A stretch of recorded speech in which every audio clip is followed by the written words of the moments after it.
십자가라는 것은 원래 부정적인 의미로 사용되었던 표현입니다. 예수님께서 그 십자가에 올려 죽으시기 전에, 우리가 그 십자가를 통해서 이 땅 가운데 구원의 기쁨을 경험하기 이전에 그 십자가는 죽음과 저주와 고통과 실패와 불행한 운명을 상징하는 거였습니다. 그래서 우리가 십자가를 진다 그러면 어떻게 된 거예요? 죽으러 간다, 혹은 내 인생에 뭔가 불행한 운명이 나를 지배하고 있다, 나는 실패를 선택한다는 뜻을 가지고 있는 것입니다. 근데 중요한 것은 그 십자가 위에 예수께서 오르신 이후, 그 십자가에서 부활하신 이후, 그 십자가는 다른 의미로 쓰이기 시작합니다. 그것은 부활을 상징하는 것이며, 그것은 축복을 상징하는 것이며, 그것은 기쁨과 승리와 자유를 상징하는 것으로 변화되었습니다. 우리에게도 우리의 십자가가 하나씩은 있습니다. 다 자기 십자가를 지고 있는 거예요. 어쩌면 우리가 지고 있는 이 십자가라는 것은 바로 예수 그리스도께서 부활하시기 이전의 그 십자가일 수도 있습니다. 그것은 내 인생의 죽음이라는 암울한 미래, 저주라는 내 인생에 뭔가 풀리지 않는 운명과 같은 어떤 고통, 내 삶에 여러 가지 아프고 힘들었던 추억, 기억들, 그리고 내가 지금 실패 중에 있는 내 이 고단한 삶, 그리고 내 배경 속에서 받아들일 수밖에 없는 안타까운 운명들, 이런 것들이 우리에게는 십자가일 것입니다. 그런 십자가를 가지고 우리는 살아가다가 주님을 만난 것입니다. 오늘 본문의 이 삭개오에게는 무엇이 십자가일까요? 저는 그가 돌무화과나무에 올라가서, 사실 옛날 번역에는 뽕나무라고 되어 있는데 저는 뽕나무 번역이 더 좋은 것 같아요. 너무 리얼리티하게 돌무화과나무 하니까 우리는 무화과나무에 대한 이미지가 없잖아요. 그렇게 어떤 것이 잘 모르는데, 어쨌든 그 무화과나무에 올라가서 주님을 만나고 싶어서 그 무화과나무에 숨어서 바라봤던 그 작업, 저는 그게 바로 십자가라고 생각합니다. 그 돌무화과나무가 상징하는 것. 그는 왜 돌무화과나무에 올라갔어요? 키가 작고 사람들이 많아서라고 말하고 있어요. 근데 이 여리고성에서 예수님을 만나서 주님의 구원을 경험한 사람 중에는 바디메오라는 맹인도 있었어요. 그는 앞을 볼 수 없었기 때문에 주님을 알아볼 수도 없고 주님을 만날 수도 없었습니다. 근데 그는 어떻게 했어요? 고래고래 소리를 질렀어요. 다윗의 자손 예수시여, 나를 불쌍히 여겨주소서. 사람들이 많아가지고 주님을 만나볼 수도 없고 눈을 볼 수 없으니 주님을 알아볼 수도 없었지만, 그는 소리쳐서 예수님을 찾았습니다. 듣다 못한 사람들이 야 시끄러워! 소리 지름에도 불구하고 그는 계속해서 소리를 지르면서 예수님을 찾았어요. 그리고 예수님께서 그를 만나 주셨을 때 그는 자기 인생의 운명이라는 십자가, 앞을 보지 못하고 태어났다는 이 불행이라는 십자가를 벗어버릴 수 있었습니다. 근데 왜 같은 여리고성에서 이 삭개오는 주님을 알아볼 수 없는, 아니 주님이 알아볼 수 없는 그 돌무화과나무 숲 속에 들어가서 예수님을 보았을까요? 제가 이 유튜브로, 이 TV로 이 미국, 유럽, 이스라엘의 무화과나무를 봤는데, 우리가 생각하는 이 무화과나무는 조그만 게 아니에요. 큰 나무예요. 그 잎이 무정하면 어떻게 돼요? 그 안에 사람이 들어있어도 사람이 있는 줄 모릅니다. 또 다 큰 어른이 그 나무 위에 올라가 있으니 누가 그것을 보고 아니 왜 저기 왜 어른이 올라가 있었겠어요? 애들이 장난치러 올라갔겠거니 하는 정도의 수준인데, 그는 왜 그렇게 할 수밖에 없었느냐? 그것은 자기의 십자가 때문이라고 말하고 있는 거예요. 그의 십자가는 뭐예요?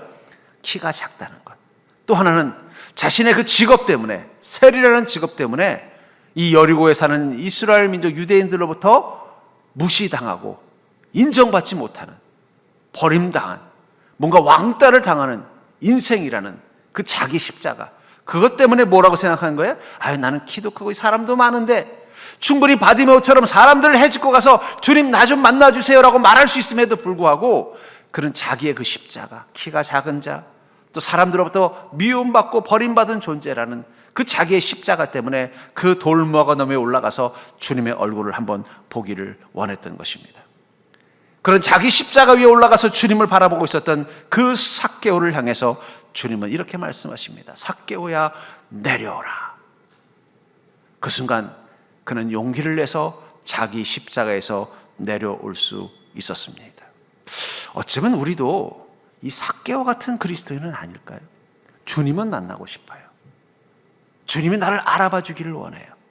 근데 문제는 내 안에 자기 십자가가 있다는 거예요. 삭개오에게는 키가 작다라는 육체적인 열등감, 또 자기 직업이 사람들로부터 인정받지 못하는 세리라는, 사람도 미움받고 왕따당하는 존재라는 그 배경이 주는 어떤 패배감, 낮은 자존감이 그러하고 예수님을 직접 만날 수 있음에도 불구하고 예수님을 먼 발치에서만 볼 수 있는 그 돌먹어나무 숲에 돌먹어나무 그 이파리 사이에 숨어서 주님을 바라보게 할 수밖에 없었던 것처럼, 우리가 주님을 만나러 왔지만 여전히 주님 앞에 온전히 나가지 못하고 내 십자가 위에 숨어서 주님을 바라보고만 있지는 않냐는 것입니다. 그런 우리를 향해서 주님은 지금 이렇게 말씀하십니다. 내가 사랑하는 삭개오와 같은 성도여, 지금 너의 십자가에서 내려오라. 그렇다면 삭개오처럼 자기 십자가 위에 숨은 우리를 향해서 그 십자가에서 내려오라는 말씀은 어떤 의미일까요? 전 그것을 통해서 여러분들이 자기 십자가에서 내려올 수 있는 자가 되기를 주의 이름으로 축복합니다. 그 자기 십자가는 다 똑같진 않아요. 이 삭개오에게 뭐가 자기 십자가예요? 키가 작은, 그래서 외모적으로 무시당하는 인생. 또 하나는요, 그가 가지고 있는 세례라는 직업 때문에 유대인들로부터 멸시당한다라는 그 직업에 대한 그 천치하는 그 마음 때문에 그 공동체로부터 인정받지 못한다는, 그게 자기 십자가였다면, 어떤 사람에게는 자신의 가정의 배경이 십자가가 되기도 하고, 어떤 사람은 자신이 가진 외모적인 모습이 십자가가 되기도 하고, 어떤 사람은 자신이 과거에 겪었던 아픔과 상처가 십자가가 되기도 할 것입니다. 근데 중요한 건 주님은 그 십자가의 뒤에 숨지 말고 내려오라고 말씀하신다는 거예요. 그렇다면 왜 주님께서는 그 십자가에서 내려오라고 말씀하셨을까요? 첫 번째 이유는 우리가 십자가 위에서는 결코 행복할 수 없기 때문입니다. 우리가 십자가 위에 올라가 있는 한은 주님을 만나서 구원받은 자의 행복을 경험할 수 없다는 것입니다. 본문의 2절부터 4절을 다시 보시면, 삭개오라 이름하는 자가 있으니 세리장이요 또한 부자라. 그가 예수께서 어떠한 사람인가 하여 보고자 하되 키가 작고 사람이 많아 할 수 없어 앞으로 달려가서 보기 위하여 돌무화과나무에 올라가니 이는 예수께서 그리로 지나가시게 됨이러라. 그 삭개오를 누구라고 말하고 있어요? 세리장이고 부자라는 거예요. 세리장이라는 건 권력을 가진 사람입니다. 세리장 정도 되면은요, 맘만 먹으면 공권력을 동원해서 한 사람 정도는 억압할 수 있는 그런 강력한 파워를 가진 직업이에요. 거기다 그는 단순한 세리가 아니라 뭐라고 말하고 있어요? 부자라는 거예요. 여러분, 세상 속에서는 권력과 돈만 있으면 행복할 수 있는 조건을 가진 거예요. 그렇잖아요. 옛날이나 지금이나 권력 가지고 있고 돈이 있으면 다른 사람들보다 더 행복할 수 있는 조건을 가진 것입니다. 근데 문제는 그는 그런 것을 가지고 있음에도 불구하고 결코 행복하지 않았다는 거예요. 아까도 말한 것처럼 이 두 가지, 그 두 가지가 상징하는 자기 삶의 십자가, 자기가 키가 작고 초라한 존재라는 것, 또 하나는요, 세리장이라는 그 직업이 주는 유대인들로부터 경멸과 멸시를 당하는 그런 직업에 대한 그 차별 때문에 주는 어떤 낮은 자존감, 이게 그로 하여금 부자임에도 불구하고 힘이 있는 사람임에도 불구하고 행복하지 못하게 만드는 것입니다. 그러나 그는 자신이 행복하지 못한 이 상황 가운데서 주님께 마음을 갖습니다. 3절에 보니까 그가 예수께서 어떠한 사람인가 보고자 하여 라고 말하고 있어요. 여러분들은 왜 주님께 왔어요? 주일날 오전에 할 일도 없고 TV 보고 살기도 그렇고 그것도 아닐 것입니다. 혹은 나는 그래도 좀 괜찮은 지성인이고 뭔가 나는 좀 영적으로 고귀한 존재니까 내가 신 하나 정도는 만나서 신과 함께하는 그런 뭔가 특별한 삶을 살기 위해서도 아닐 것입니다. 여러분, 내면에 갈급함이 있는 거예요. 여전히 그 십자가를 지고 십자가 안에 살아야 되는, 자기 인생의 그 십자가라는 그 열등감을 만들고 내 인생의 패배감을 만들고 내 인생을 실패한 인생이라고 만들고 내 삶의 고통을 느끼게 하는 이 십자가 안에서 주님을 만나서 이 십자가로부터 좀 자유함을 누리고 싶은 그 갈망, 왜 아무리 열심을 다해 살아도 내 마음에 행복이 없는지, 내가 최선을 다해 살았는데 나는 왜 그 부활과 축복과 기쁨과 승리와 자유라는 행복의 기쁨을 누리지 못하는지, 내 안에 갈급함이 주님께 관심을 갖게 만든 거예요. 성경에 보면 또 그런 여인이 한 명 있었습니다. 이 수가성 여인, 사마리아 여인. 그 여인도 그 안에 갈급함을 가진 여인이었어요. 그래서 그녀는 어떻습니까? 예수님을 만납니다. 야곱의 우물가에서. 근데 저는 그 장면이 참 신기해요. 왜냐하면 왜 하필이면 이 수가성 안에도 우물이 있을 텐데 일부러 그 한낮 더운데 그 마을 바깥에 있는 이 야곱의 우물까지 와서 물을 길렀는가? 또 그 당시 여인들은요, 마을 밖에 나갈 때 혼자 나가지 않습니다. 함께 여성들과 같이 움직이든지 아니면 남자의 도움을 받아가는데 왜 혼자 외롭게 갔을까? 그것은 그녀의 마음 가운데 뭐가 있는 거예요? 자기를 내려놓을 수 없는 자기 인생의 그 십자가의 무게, 그 속에서 주님을 만나고 싶은 갈급함이 자기도 모르게 그날따라 야곱의 우물물이 땡긴 거예요. 예. 옆집에 옹달샘도 있는데 오늘따라 왜 이렇게 야곱의 우물물이 땡기지? 그 물이 참 시원하게 느껴졌는데 그 물이 왜 이렇게 목마르지? 그 마음 가지고 물동이 이고 같은 안악들하고 같이 가지도 않고, 왜냐면 다른 안악들은 뭐라, 아이 뭐 미쳤어 이 더운데 거기까지 가? 아 옆에 좋은 약수터 있고 우물물이 있는데 뭐하러 거기까지 가? 아무도 같이 가지 않는 거예요. 근데 그녀는 너무 목이 마른 거예요. 그 야곱의 우물물을 마셔야만 이 갈증이 사라질 것 같은 거예요. 그래서 안 하던 짓을 한 거예요. 혼자서 떼야 뺐어요. 왜 그랬을까요? 거기 주님이 기다리고 계셨기 때문입니다. 여러분들 이거 여기 왜 왔어요? 땡겨서 온 거예요. 옆 사람 보고 볼까요? 뭐가 땡겨서 여기까지 왔습니까? 이 삭개오 정말 주님을 만나고 싶으면요, 뭐 자기가 가진 권력 동원해서 세리장인데 누가 건드리겠어요? 야 비켜 비켜! 너 예수님 만나야 되겠어! 뭐 이렇게 할 수 있는 사람이라는 거예요. 근데 그럴 마음은 없는 거예요. 그러나 자기 마음속에 주님을 그냥 보내고 싶지는 않은 거예요. 만나고 싶은 거예요. 그러나 자기의 십자가 때문에 차마 주님 앞에 설 수는 없었던 거예요. 그래서 그는 자기 십자가 위에 올라가서 주님을 바라본 것입니다. 그런 그에게 주님이 내려오라고 하신 거예요. 여러분들, 우리도 이 자기 십자가 위에 오른 삭개오 같은 모습이 있어요. 분명히 우리는 행복할 수 있는 조건들을 가지고 있습니다. 기뻐하고 감사할 수 있는 조건들을 가지고 있어요. 그런데 우리 안에 우리를 행복하게 만들지 못하는 자기 십자가가 있다는 거예요. 어떤 과거의 아픈 추억, 혹은 실패의 경험, 내 육신의 장애와 결함, 내 삶 속에서 나를 힘들게 하는 어떤 것들, 그것들이 자기 십자가가 돼서 어떻게 돼요? 충분히 주님 앞에 행복할 수 있는 것들을 누리지 못하게 하는 것일지도 모르겠다는 거예요. 여러분, 바가지에 물을 담을 때 바가지가 말짱하면은요, 물을 끝까지 가득 채울 수 있습니다. 근데 옆이 좀 깨졌다든지 구멍이 생기면 어떻게 돼요? 아무리 물을 가득 담아도 조금 지나면 어떻게 돼요? 그 깨지고 구멍난 자리까지만 물이 차는 거예요. 우리는 이미 하나님 예수 그리스도를 통해서 하나님이 주시는 은혜와 사랑과 그 축복을 충분히 누릴 수 있는 준비가 된 인생입니다. 그런데 문제는 우리 안에 그 마치 깨진 바가지처럼, 구멍난 바가지처럼 나를 행복하지 못하게 만드는 자기 십자가를 아직도 그 위에 올라가 있는 인생이라는 거예요. 그게 우리를 사실은 주님 만난 기쁨과 행복을 누리지 못하게 만드는 거예요. 그렇기 때문에 여러분들, 주님께서는 우리에게 뭐라고 말씀하시는 거예요? 그 자기 십자가, 너를 불행하게 만드는 그 십자가에서 내려와야 비로소 구원의 행복을 누릴 수 있기 때문에 내려오라고 말씀하시는 것입니다. 여러분들에게도 주님께서 행복을 담는 바가지를 주셨는데 여전히 과거의 그 깨진 바가지, 구멍난 바가지 가지고 왜 내 인생은 열심히 살아도 이 기쁨과 행복이 채워지지 않습니까? 이유는 뭐라고요? 그 깨진 자리가 있다는 거예요. 나를 행복하지 못하게 만드는 자기 십자가가 있다는 거예요. 옆 사람 보고 있어볼까요? 깨진 바가지 이제 버려버리고 예수님이 주시는 새 바가지 가지고 삽시다. 언제까지 그 깨진 바가지를 버리지 못하고 미련 가지고 사냐는 거예요. 언제까지 그 자기를 불행하게 만드는 그 십자가에서 머뭇거리면서 내려오지 않냐는 거예요. 용기를 가지고 그것을 내려와서 나를 만나라고 말씀하시는 거예요. 여러분들은 주님을 만날 수 있는 준비가 다 되어 있습니다. 주님을 만나서 구원을 경험할 준비가 되어져 있습니다. 주님을 만나서 구원을 경험하는 순간 여러분들 안에 가득 차는 그 구원의 기쁨, 그 예수님께서 그 십자가 위에서 부활과 축복과 기쁨과 승리와 자유를 경험하게 했던 그 부활의 십자가를 경험할 수 있는 것입니다.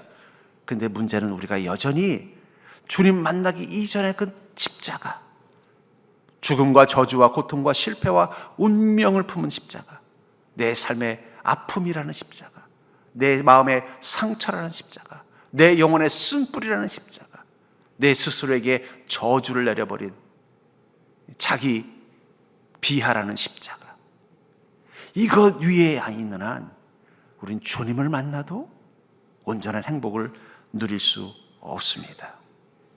그렇다면 사랑하는 성도님들, 지금 주님께서 내려오라고 말씀하시는 여러분들이 아직도 올라가 있는 그 자기 십자가, 여전히 손에 쥐고 있는 그 깨진 바가지와 같은 그것은 무엇입니까? 삭개오에게는 외모가 그것이었을 것이고 그가 가지고 있는 직업이 그것이었다면 여러분들에게 무엇이 주님을 만나서 행복과 기쁨을 누리지 못하게 만드는 그 장애가 되는 자기 십자가이십니까? 이제 그 십자가에서 내려올 수 있는 자가 될 수 있기를 주의 이름으로 축복합니다. 우리는 그 십자가에서 내려와야만 비로소 주님을 만난 기쁨을 회복할 수 있습니다. 그런데 문제는 그 십자가를 내려오려면 어떻게 해야 되나요? 나를 그 십자가의 고통에서 내려오게 하실 수 있는 분은 오직 예수 그리스도 한 분뿐이기 때문입니다. 내가 내려오고 싶지 않아서 못 내려오는 게 아니라 주님만이 내려오게 하실 수 있기 때문입니다. 5절을 보면은 5절과 6절을 보면 예수께서 그곳에 이르사 쳐다보시고 이르시되 삭개오야 속히 내려오라. 내가 오늘 내 집에 유하여 하겠다 하시니 급히 내려와 즐거워하며 영접하거늘.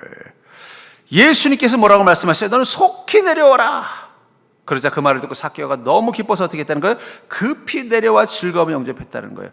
아니 그렇게 빨리 내려올 거면 뭐하러 올라갔어요?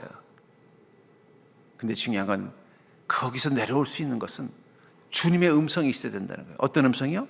속히 내려오라.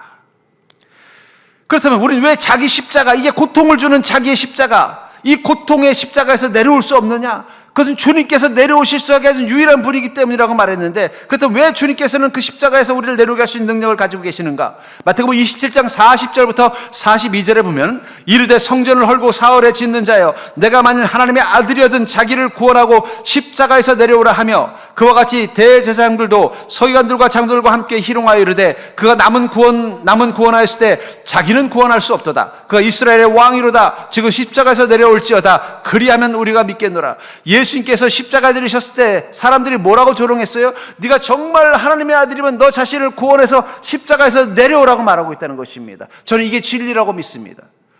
여러분, 우리를 운명의 십자가, 고통의 십자가, 내 인생을 불행하게 만드는 그 저주의 십자가에서 내려올 수 있는 방법은요, 그 십자가를 내려오게 할 수 있는 유일한 능력을 가진 예수 그리스도께서 말씀하셔야만 내려올 수 있는 거예요. 우리 힘으로는 아무리 내 인생에 그걸 고쳐보려고 해도 안 고쳐지는 거예요. 마음의 쓴뿌리 아무리 빼보려고 뭐 정신 상담 받아보고, 제가 왜 이 심리학 공부를 멈췄는지 얘기했죠.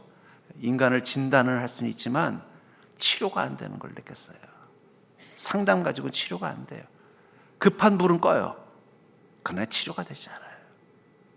그때 제가 깨달은 게 있습니다. 이건 인간이 할 수 있는 게 아니구나. 주님께서 내려오라고 말씀하셔야 되는 거구나. 여러분들, 우리 십자가에서부터 내려오게 할 수 있는 것은 하나님 한 분뿐입니다. 그래서 뭐라고 말한 거예요? 그가 이스라엘의 왕이로다. 지금 십자가에서 내려올지어다. 주님만이 우리를 십자가에서 내려오게 하실 수 있다는 거예요. 그런 주님께서 우리에게 뭐라고 말씀하신 거예요? 속히 내려오라 말씀하셨다는 거예요. 이 속히라는 말은 당연히 망설임 없이 여러분 기다렸다는 뜻이. 여러분들이 정말 십자가, 여러분들의 인생의 운명이라는 십자가, 여러분들의 마음을 괴롭히는 마음속에 있는 그 절망이라는 십자가, 여러분들의 그 컴플렉스와 여러분의 삶 속에서 뭔가 삶의 배경, 내 마음에 상처가 돼서 거기서 벗어나지 못하게 하는 그 십자가, 나를 스스로 열등감 갖는 존재로 만드는 그 자존감이라는 그 십자가에서 내려오려면은요, 주님의 음성이 임해야 된다는 것입니다. 그 음성을 들었을 때 우리가 즐거이 급히 내려와는 믿음이 있어야 된다는 거예요. 삭개오는 뭐라고 말했어요? 급히 내려와 즐거워하며 영접했다라는 거예요. 여러분, 믿음이라는 게 뭘까요? 주님께서 내려오라는 그 말씀 앞에 급히 즐거워하며 속히 내려오며 주님을 만나는 것입니다. 주님의 모든 말씀 속에는 한 가지 메시지가 들어있어요. 너는 속히 내려오라. 언제까지? 네가 가지고 있는 그 십자가, 너가 가지고 있는 그 배경과 운명 속에서 그것을 내 인생이라고, 내 팔자라고 생각하면서 거기 머물러 있을래? 속히 내려오라는 거예요. 어쩌면 우리는 그 십자가 위에서 망설이는 삭개오들은 아닐까요? 그래도 이 삭개오는요, 그 말 듣자마자 어떻게 했다는 거예요? 여러분 생각해 보세요. 여기 왜 올라갔어요? 자기 키가 작아서. 그러니까 진짜 이유는 뭐예요? 사람들이 자기를 쳐다보면서 아이 뭐 저 삭개오, 저 죄인, 저 세리장, 이런 사람의 시선이 무서웠던 거예요. 그래서 어떻게 한 거예요? 일부러 그 나무 위에 숨어서 보고 있었는데 주님이 알아보시고 그냥 씩 웃고 가시거나, 뭐 아니면 사인을 줘서 뭐 제자들한테 쪽지 줘서 내가 오늘 밤 너네 집에 갈 테니까 이따 내려와라, 이렇게 하시면 좋은데 그 사람들 앞에서 대놓고 뭐라고 말한 거예요? 삭개오야 속히 내려. 여러분 그 말 들으면 얼마나 당황이 되겠어요. 나를 감추고 싶었는데 내 안에 있는 이 자기 십자가 때문에 늘 내 자신에게 자존감이 낮아지고 자신감이 없고 내 이런 벌거벗은 모습을 사람들이 알까봐 두려워하는 마음 때문에 늘 감추고 있었는데 갑자기 주님이 뭐라고 말하는 거야? 너 그거 벗고 내려오라고 말씀하시는 거예요. 그것도 주님하고 둘이 있을 때가 아니라 여기 많은 사람들 앞에서 그 말씀을 했을 때 우리는 마음 머뭇거리고 있는 거예요. 어쩜 우리가 왜 주님 앞에 우리 모든 걸 내어놓고 주님을 즐거이 영접하는 믿음으로 나아가지 못하느냐? 망설이는 거예요. 근데 삭개오는 어떻게 했다고 말하고 있어요? 급히 내려와 즐거워했다고 말하고 있는 거예요. 기다렸다는 듯이. 왜냐면 알고 있는 거예요. 나를 이 자기 십자가로부터 내려올 수 있게 해주는 거예요. 내 인생의 운명을 바꿔주고 내가 이 절망으로부터 벗어날 수 있는 이 자기 십자가로부터 내려올 수 있게 해주는 것은 오직 주님의 음성뿐이라는 것을 알았던 것입니다. 믿음이라는 것, 그것은 확신입니다. 어떤 확신이요? 나를 지금 내 인생에서부터 나를 구원해 줄 수 있는 분은, 내 삶을 바꿔줄 수 있는 분은 오직 예수 그리스도 한 분뿐이라는 믿음입니다. 예수님 만나도 치료되지 않는 사람들이 있어요. 마음의 병이 치료되지 않는 사람들이 있어요. 예수님 만났어도 그 인생을 바꾸지 못하는 인생도 있어요. 근데 그분들의 특징이 뭔지 아세요? 믿음의 확신이 부족해. 어떤 믿음의 확신이요? 주님 만나면 변할 수 있다는 확신, 주님 만나면 새로워질 수 있다는 확신, 주님 만나면 내 인생의 문제로부터 내려올 수 있다는 확신이 부족해요. 확신이 부족하니까 어떻게 돼요? 더 그 나무 속에 숨어있는 삭개오처럼 더 자기 십자가 속에 숨어버리는 거예요. 그게 뭐예요? 자기 확증이야. 그래, 내가 예수님 만난다고 뭐 달라질 게 있어? 예수님 만나도 내 인생은 바뀌지 않아. 예수님이 말씀하셨다고 해서 그게 다 되나? 내 인생은 예외야. 아멘은 하지만 돌아가면서 뭐래? 그렇다고 내 인생이 뭐 달라지겠어? 그 마음으로부터 자유하지 못하는 거예요. 근데 어떤 인생이 바뀌느냐? 마치 삭개오가 즐거워서 급히 내려온 것처럼 그 말을 듣는 순간 아멘, 저는 변할 줄 믿습니다. 아멘, 저는 바뀔 줄 믿습니다. 아멘, 저는 제 인생을 바꿔 나갈 줄 믿습니다.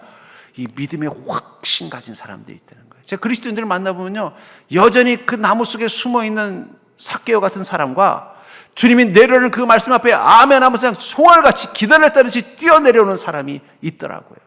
근데 중요한 건 그 말씀을 듣고 아멘 하면서 총알같이 뛰어내려온 사람들은 정말 변화됩니다.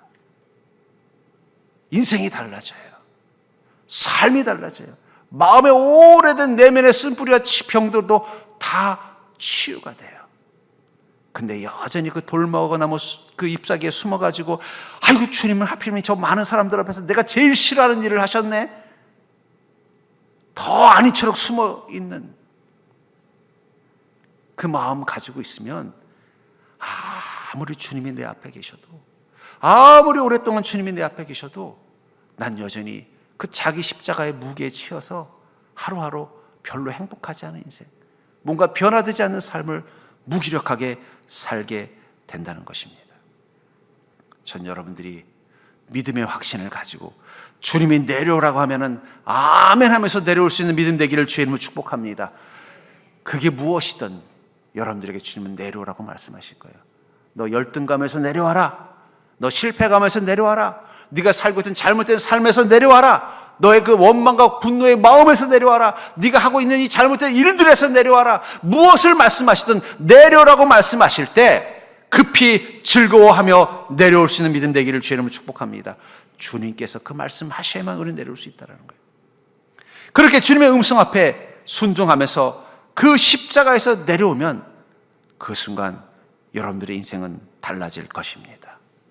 본문 17절과 9절에 보니까 뭇 사람이 보고 수군거려 이르되 저가 죄인의 집에 유하러 들어갔도다 하더라. 삭개오가 서서 주께 여짜오되 주여 보시옵소서, 내 소유의 절반을 가난한 자들에게 주겠사오며 만일 누구의 것을 속여 빼앗은 일이 있으면 내 갑절이나 갚겠나이다. 예수께서 이르시되 오늘 구원이 이 집에 이르렀으니 이 사람도 아브라함의 자손이미로다. 사람들은 삭개오의 집을 죄인의 집이라고 말했습니다. 근데 그가 자기 십자가에서 내려와 주님을 영접하자 그 집은 뭐가 됐어요? 아브라함의 집이 된 것입니다. 아브라함의 자손, 의인의 집, 구원받은 자의 집, 하나님의 사랑이 임하는 집으로 바뀌었다라는 거예요. 이 삭개오가 머물던 동네는 여리고입니다. 이 여리고는 좋은 동네가 아니에요. 왜냐하면 이 여호수아서에 보면은 여호수아가 이 여리고 성에 대해서 이렇게 말하고 있는 것을 봅니다. 여호수아서 6장 26절에 보니까 여호수아 그때 맹세하여 이르되 누구든지 일어나서 이 여리고 성을 건축하는 자는 여호와 앞에서 저주를 받을 것이라. 그 기초를 쌓을 때는 그 맏아들을 잃을 것이요 그 문을 세울 때는 그의 막내 아들을 잃으리라 하였더라. 원래 이 여리고 성은 여호수아 시절에 하나님께서 허물어 버린 곳입니다. 그때 하나님의 감동으로 여호수아가 뭐라고 말하냐면 누구든지 이 여리고 성을 건축하는 자는 저주를 받을 거라고. 저주한 땅이에요. 악한 땅이라는 거예요. 근데 다시 그곳에 여리고 성이 생겼어요. 왜 그랬을까요? 거기가 교통의 요충지예요. 거기다가 집을 지면 장사가 잘 돼요. 집값도 올라가는 거예요. 그러니까 어떻게 돼요? 사람들은 슬그머니 한 사람 두 사람 거기에 모여가지고 집을 짓고 집만 짓는 게 아니라 성을 만들어서 도시를 만든 거예요. 그것은 하나님의 저주가 임한 땅이라는 걸 알지만 살기 위해서는 거기 모여야만 될 수밖에 없었다는 거예요. 자신들이 그 죄된 땅에 있다는 사실은 잊어버리고 그 속에서도 누구는 죄인, 누구는 의인인 거예요. 아이고 그래도 우리 여리고성에서 그래도 우리는 의인이지 저 사람 죄인이야. 삭개오를 비난하면서 죄인이라고 말하고 있다. 아니요, 그들이 머무는 이 땅은 죄인들의 땅입니다. 여러분들, 우리가 사는 세상은 여리고성이에요. 언제 무너져도 무너져야 되는 죄인의 땅이라는 걸 우리가 자꾸 까먹으니까 어떻게 돼요?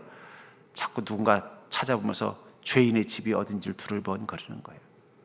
여러분, 죄인의 집이 중요한 게 아니라 죄인의 땅에 살고 있다는 사실을 기억하십시오. 롯과 같은 사람도 소돔성에 머무니까 어떻게 돼요? 심판을 면할 수 없는 거예요. 우린 하나님이 보시기에 심판의 대상이 되는 세상 속에 살고 있는 것입니다. 그 세상에 살다 보니까 우리가 어떻게 되는 거예요? 죄인이 되는 거예요. 죄인의 땅에 살다 보니 죄인이 될 수밖에 없는 것입니다. 그것이 삭개오의 운명이었다면, 근데 그가 예수 그리스도를 만나서 내려온 순간 그가 머문 땅은 뭐가 됐을까요? 더 이상 죄인의 땅이 아닙니다. 아브라함의 자손이 머무는 땅이에요. 창세기 12장 1절과 2절에 보니까 여호와께서 아브라함에게 이르시되 너는 너의 고향과 친척과 아버지의 집을 떠나 내가 네게 보여줄 땅으로 가라. 내가 너로 큰 민족을 이루고 네게 복을 주어 내 이름을 창대하게 하리니 너는 복이 될지라. 여러분, 하나님께서 아브라함을, 하란 땅에 있는 아브라함을 불러서 가나안 땅으로 보내셨습니다. 그러면 하란 땅은 죄인의 땅이고 가나안 땅은 의인의 땅이었나요? 아브라함이 간 가나안도 죄인의 땅이었어요. 거기 거민들은 우상을 섬기고 있었고 악을 행하고 있었습니다. 그럼 뭐가 다른 거예요? 중요한 건 하나님이 아브라함으로 하여금 가나안 땅으로 가라고 말씀하셨다는 거예요. 그리고 그것을 뭐라고 말해요? 내가 네게 보여줄 땅이라는 거예요. 하나님께서 가라고 한 그 땅에 머무는 순간 아브라함이 머물면서 그 땅은 점점 어떻게 변하는 거예요? 죄인의 땅에서 의인의 땅으로 바뀌는 것입니다. 그것을 뭐라고 말하고 있어요? 내가 너로 큰 민족을 이루고 내게 복을 주어 내 이름을 창대하게 하리니 너는 복이 될지라. 예수님이 없이 이 여리고성에 머물던 삭개오에게 여리고성은 죄인의 땅입니다. 자신의 욕망을 채우는 땅, 자신의 죄를 충족시킬 수 있는 땅, 그 땅에 머무는 자기의 집은 죄인의 집이었습니다. 그리고 자기 십자가에서 내려오고 주님이 말씀하시고 내가 오늘 너의 집에 유하겠다고 말씀하셔서 그 예수님을 영접하는 그 순간, 그때부터 그가 밟았던 그 땅은 뭐가 되는 거예요? 이제 죄인의 땅이 아니라 의인의 땅으로 바뀌는 것입니다. 그래서 삭개오는 이렇게 말하지 않습니까? 주님 앞에서 이렇게 고백하지 않았어요? 아까 읽었던 그 말씀 중에서 보면은 누가복음 19장 8절에 삭개오가 서서 주께 여짜되 주여 보시옵소서 내 소유의 절반을 가난한 자에게 주겠사며 만일 누구의 것을 속여 빼앗는 일이 있으면 내 갑절이나 갚겠나이다. 여리고성에서 가장 큰 부자 중에 한 명이면서 가장 다른 사람들의 것을 빼앗아서 부를 쌓았다고 욕을 받고 비난받던 세리 중에서도 제일 우두머린 세리장인 이 삭개오가 가난한 자들에게 자기의 재산의 절반을 나눠주고 토식한 자들에겐 배상을 할 만큼 의인이 되는 땅, 여리고성이 바뀌는 거예요. 여러분, 마찬가지입니다. 우리가 자기 십자가에서 내려와서 주님과 함께 머무는 순간 여러분들이 머무는 그곳은 아브라함에게 하나님이 보여주신 그 땅처럼 여러분들을 통해 하늘의 복이 임하는 땅으로 바뀌는 것입니다. 가정에서 여러분들이 주님과 함께 그곳에 머무는 순간 그 땅은 바뀔 것입니다. 저는 그게 그리스도인의 삶이라고 생각해요. 아까 우리 김 원장님이 기도 중에 올해 우리 목표가 증인이 되는 삶이라 했잖아요. 삭개오는 어떤 사람이에요? 죄인의 땅, 저주받은 땅 여리고에서 죄인 중에 괴수라고 불렸던 자기 인생을 그 십자가에서 내려와 변화시킨 다음에 어떻게 만들어버렸어요? 예수 그리스도의 증인이 되는 인생으로 바꿔버렸잖아요. 저는 그게 우리가 그 십자가에서 내려오면 우리 인생이 달라지는 것이라고 생각합니다. 그럼 왜 우리는 십자가에서 내려오면 우리 인생이 달라질까요? 고린도서 1장 18절에 보니까 십자가의 도가 멸망하는 자들에게는, 마태복음 16장 24절에 보니까 이에 예수께서 제자들에게 이르시되 누구든지 나를 따라오려거든 자기를 부인하고 자기 십자가를 지고 나를 따를 것이니라. 왜 예수님께서는 예수님을 따르는 인생이 되려면 어떻게 된다고 말하고 있어요? 자기 십자가를 지고 가야 된대요. 왜 우리는 자기 십자가에서 내려와야 될까요? 여러분, 십자가 위에 있으면 십자가를 질 수가 없습니다. 여러분, 사다리 위에 있으면요, 사다리를 메고 갈 수가 없는 거예요. 어떻게 해야 돼요? 사다리에서 내려와야 돼요. 내려와야 그 사다리를 메고 갈 수 있는 것입니다. 왜 주님께서는 우리에게 자기 십자가에서 내려오라고 말씀하시느냐? 이제 그 십자가에서 내려와서 어떻게 하라는 거예요? 그 십자가를 메고 예수님을 따르라고 말씀하고 계신다는 거예요. 아니, 내 인생에 고통을 주는 그 십자가, 내 인생을 불행하게 만든 십자가, 나를 초라하게 만들었던 그 십자가, 나를 비난받게 만들었던 그 십자가를 지고 따라오라는 게 무슨 뜻일까요?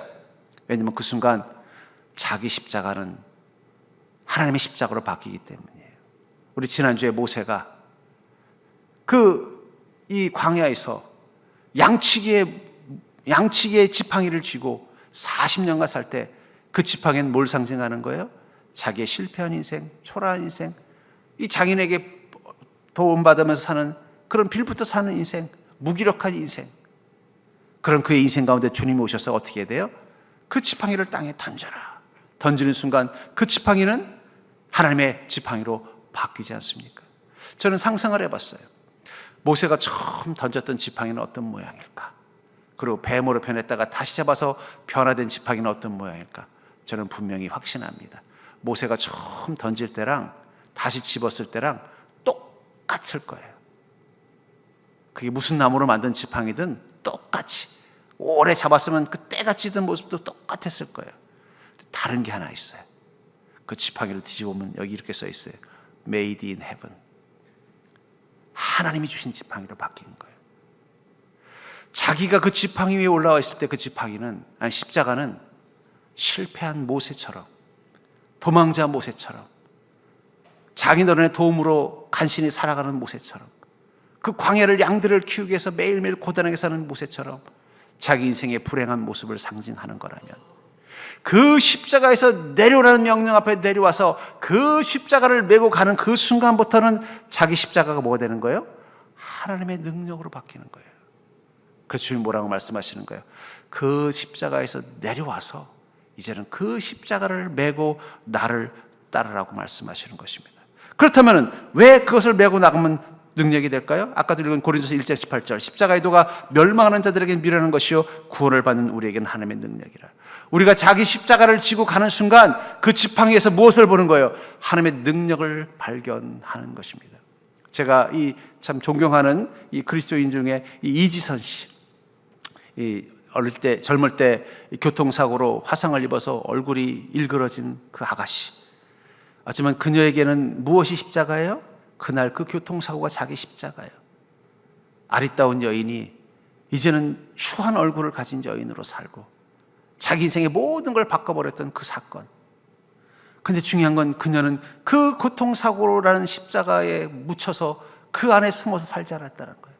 그것 때문에 주는 상처를 품고 그냥 밖에서 나가지 않고 골방에서 자기에게 이런 운명이 주어진 것에 대해서 원망하고 사람들이 자식을 어떻게 바라볼까 두려워서 회피한 게 아니라 그 십자가에서 내려와서 그 십자가를 지고 주님을 따르는 삶을 살았어요. 자신의 이 일그러진 얼굴을 통해서 주님의 사랑을 간증하기 시작했어요. 그리고 그때부터 더 본격적으로 주님을 따라가는 인생이 된 거예요. 만약에 그때 그 사건이 없었다면, 그래서 여전히 예쁘고 아리따운 얼굴을 가진 이대를 낳은 여인이었다면 그 이선 씨는 어떻게 살았을까요? 그냥 평범하게 어디 좋은 직장 가서 좋은 남편 만나서 그냥 평범한 인생을 살았을 거예요. 근데 그 십자가를 지고 가는 순간 어떻게 돼요? 그녀는 하나님을 경배하는, 사람들에게 위로를 주는, 용기를 주는, 믿음의 능력이 얼마나 큰지를 보여주는 인생으로 바뀐 것입니다. 그래서 주님이 이렇게 말씀하세요. 네가 내려온 그 십자가 버리지 말고 메고 나를 따르라는 거예요. 우리 인생의 문제마다 주님이 메고 오라는 그 자기 십자가를 바라보면 그 안에 뭐가 있는 거예요? 마치 모세의 그 낡은 지팡이를 하나님의 지팡이로 만들어준 것처럼 그 순간 내 인생의 실패와 절망과 후회와 고통이 메이드 인 헤븐으로 바뀌는 걸 경험하는 거예요. 그게 나를 더 주님을 따라갈 수 있게 만드는 능력이 되는 것입니다. 또 에베소 2장 16절에 보니까 또 십자가로 이 둘을 한 몸으로 하나님과 화목하게 하려 하심이라. 원수된 것을 십자가로 소멸하고 나를 하나님과 멀어지게 만들었다고 생각했던 그 자기 십자가, 그걸 메고 가는 순간 우리는 하나님과 하나가 되는 걸 경험하는 거예요. 이지선 씨가 그 자기 인생에 그 십자가가 있었기 때문에, 그것을 매는 믿음을 살았기 때문에 더 하나님과 동행할 수 있었던 것입니다. 여러분들, 우리 인생에 아픔이 없다면, 내 마음에 고통이 없다면, 내 삶의 열등감과 후회감이 없다면 우리가 하나님 만날까요? 하나님과 동행하는 삶을 살까요? 그게 우리는 주님을 더 가까이 하게 만드는 거예요. 자기 십자가가 하나님과 더 화목하게 만드는 힘이 되는 거예요. 그래서 주님 뭐라고 말씀하시는 거예요? 그 십자가에서 내려와서 그 십자가를 메고 나를 따르라고 말씀하시는 것입니다. 갈라디아서 5장 24절에 보면 그리스도 예수의 사람은 육체와 함께 그 정욕과 탐심을 십자가에 못 박았느니라. 여러분들, 우리가 예수님 만나서도 여전히 우리 안에 죄와 욕망은 살아 있습니다. 그러니까 믿음 생활을 오래 해도 방심하면 또 죄가 올라오고 어리석은 마음이 올라오는 거예요. 근데 자기 십자가를 지고 가면요, 그 죄와 욕망을 어디다 못 박는다고요? 자기 십자가에다 못 박으면 그게 나를 해하지 못하는 거예요. 오직 내 안에 있는 죄와 욕망은요, 자기 십자가에 못 박아야만 꼼짝을 못해요. 그 뱀파이어 영화를 보면요, 이 뱀파이어들을 쓰러뜨리려면요 보통 총알로 맞으면 안 죽는데 은으로 만든 총알을 해야 된대. 뭐 영화 속 설정이겠죠. 또 그리고 어떻게 돼? 죽이려면은 말뚝으로 심장을 꽂아야 된다는 거예요. 마찬가지라는 거예요. 우리 안에 뱀파이어가 있어요. 죄와 욕심입니다. 이것들은 예수님 만났어도 여전히 우리 안에 있다가 갑자기 훅 올라와서 우리가 죄를 범하게 만들고 욕망의 노예가 만들게 만들어요. 근데 자기 십자가를 지금 어떻게 돼요? 죄가 나올 때마다 거기다 못 박으면 꼼짝을 못 하는 거예요. 내 안에 욕심도 그 자기 십자가에 못 박으면 꼼짝을 못 하는 거예요. 그래서 주님 뭐라고 말씀하시는 거예요? 자기 십자가를 지고 나를 따르라고 말씀하시는 것입니다. 골로새서 2장 15절에는 통치자와 권세들을 무력화하여 드러내어 구경거리를 삼으시고 십자가로 그들을 이기셨느니라. 모세가 왜 광야에서 40년간 초라한 삶을 살았어요? 그는 자기 힘으로는 바로를 대적할 수 없었기 때문입니다. 바로 앞에서 자기는 너무나 연약한 존재였기 때문이에요. 그런 그가 자기 십자가에서 내려와 그 십자가를 지듯이 하나님의 지팡이를 쥐는 순간부터 어떻게 됐어요? 그때부터 그는 바로와 싸워서 이길 수 있는 자가 된 것입니다. 우리는 세상의 힘을 이길 능력이 없어요. 운명의 힘을 이길 능력이 없습니다. 세상의 권세를 이길 수 있는 힘이 없어요. 마귀의 공격과 핍박을 이길 능력이 없어요. 그러나 자기 십자가를 지고 가면 그 십자가가 뭐가 된다는 거예요? 그것들을 이길 수 있는 하나님의 검으로 바뀌는 것입니다. 그래서 주님 뭐라고 말씀하시는 거예요? 너의 십자가 버리지 말고 그걸 지고 나를 따르라고 말씀하시는 것입니다. 제가 이렇게 보면은요, 주님 안에서 놀라운 은혜와 권능을 경험하는 인생이 아닌, 아직 그것을 경험하지 못하는 인생은 두 종류의 그리스도인인 것 같아요. 하나는 너무 빨리 자기 십자가를 버려버린 것입니다. 난 지겨워요. 이것 때문에 내가 얼마나 불행했는데, 이것 때문에 내가 얼마나 내 인생에 후회가 많았는데, 주님 내려오라고 하셨으니 전 이건 버려버리고 십자가 없는 인생 살고 싶습니다. 아니에요. 그 십자가가 여러분 하나님의 능력이 될 것입니다. 여러분들의 그 자기 십자가가 거기서 내려올 수만 있다면, 그리고 주님의 명령 앞에 그걸 지고 갈 수만 있다면, 그 십자가가 바로 여러분들의 죄와 욕망을 못 박을 수 있는 유일한 공간이 자가목이 될 수 있을 것입니다. 그것만이 하나님과 화목할 수 있는 힘이 될 것입니다. 여러분들의 인생의 그 운명과 싸워서 이길 수 있는 하나님의 능력이 될 것입니다. 반대로 여전히 아직도 그 십자가에서 내려오지 못하고 그 안에 숨어서 난 못해요. 나 예수님 만나서도 나 못 변해요. 나 예수님 만나서도 내 마음의 상처 이거 버릴 수 없어요. 내 예수님 만나서도 여전히 내 안에 있는 이 죄된 습성 난 내려놓을 수 없어요. 머뭇거리고 있다면 우리는 그 십자가의 은혜를 누릴 수 없을 것입니다. 그걸 알기 때문에 주님은 여러분들을 만날 때마다 이렇게 말씀하세요. 이제 그만 내려와라. 언제까지 머뭇거릴래? 내려와라. 내려와서 이제 너의 십자가를 메고 나와 함께 가자. 그 순간 그 십자가는 더 이상 너의 인생을 불행하게 만드는 십자가가 아니라 너를 행복하게 만드는 십자가가 될 거야. 그 십자가는 너를 고통스럽게 만드는 십자가가 아니라 너를 기뻐하게 만드는 십자가가 될 거야. 그 십자가는 너를 실패하게 만드는 십자가가 아니라 너를 승리하게 만드는 십자가가 될 거야. 그 십자가는 너의 인생을 운명 팔자탓하게 하는 십자가가 아니라 너를 자유하게 만드는 십자가일 거야. 이제 그 십자가를 메고 사는 인생이 되라 라고 주님은 말씀하실 것입니다. 저는 이제 여러분들이 그 십자가에서 내려올 수 있는 용기를 갖기를 주의 이름으로 축복합니다. 혹시 버려버리고 까먹은 분이 있으면 가서 도로 집어오십시오. 내 과거, 주님을 만나기 이전에 그 헛되고 욕망됐던 내 과거 잊어버리시면 안 돼요. 그걸 메고 가셔야 돼요. 그래야 주님 앞에서 새로운 인생을 살 수 있습니다.